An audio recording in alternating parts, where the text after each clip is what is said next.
হরে কৃষ্ণা। মহাপ্রসাদের কত গুণ আপনারা জানেন? চৈতন্য চরিতামৃতে একটা গল্প বর্ণিত আছে। একবার নারদমুনির ইচ্ছা হয়েছিল যে ভগবানের প্রসাদ গ্রহণ করান। তখন উনি নারায়ণ নারায়ণের বদলে লক্ষ্মী লক্ষ্মী করতে থাকলেন কিছু কাল ধরে। তারপরে মা লক্ষ্মী ওনাকে দর্শন দিলেন আর কারণটা জিজ্ঞাসা করলেন। তখন কারণে জানতে পারলেন যে প্রসাদ খাওয়ার ওনার ইচ্ছা হয়েছে। তখন বলছে যে ঠিক আছে, তোমার ইচ্ছা আমি এই মুহূর্তে পূরণ করছি। কথাটা বলেই নারায়ণের কাছে চলে গেলেন আর ওনার হাত থেকে উচ্ছিষ্ট এনে নারদমুনির হাতে দিলেন। নারদমুনি তো খুব খুশি হয়ে ওখান থেকে চলে গেলেন এবং তিলক ভ্রমণ করছেন আর আনন্দে বীণা বাজিয়ে হরে কৃষ্ণ মহামন্ত্র করছেন।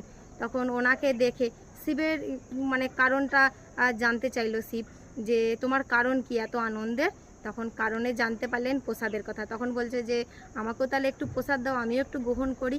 তখন ওনার হাতে যে একটুখানি ছিল সেটাই শিবকে দিলেন। তো শিবও খেয়ে গোটা কৈলাস নৃত্য করে বেড়াচ্ছেন আনন্দে।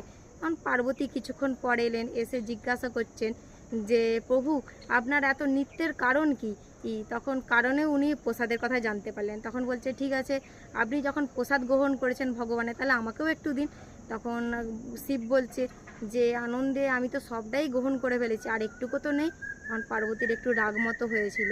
উনি কী করলেন, কৈলাসের শিখরে গেলেন, গিয়ে ভগবানের ধ্যান করতে থাকলেন।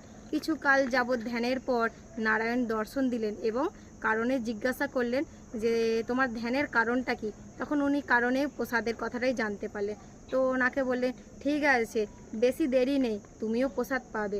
এখন সেই জন্যে পুরীর মন্দিরে গর্ভগৃহ থেকে প্রসাদ বেরোনোর পর আগে মা বিমলার কাছে যায়, সেখান থেকে মহাপ্রসাদ হয়ে তবে ভক্তদের হাতে আসে। তাহলে মহাপ্রসাদের কত গুণ বলুন তো।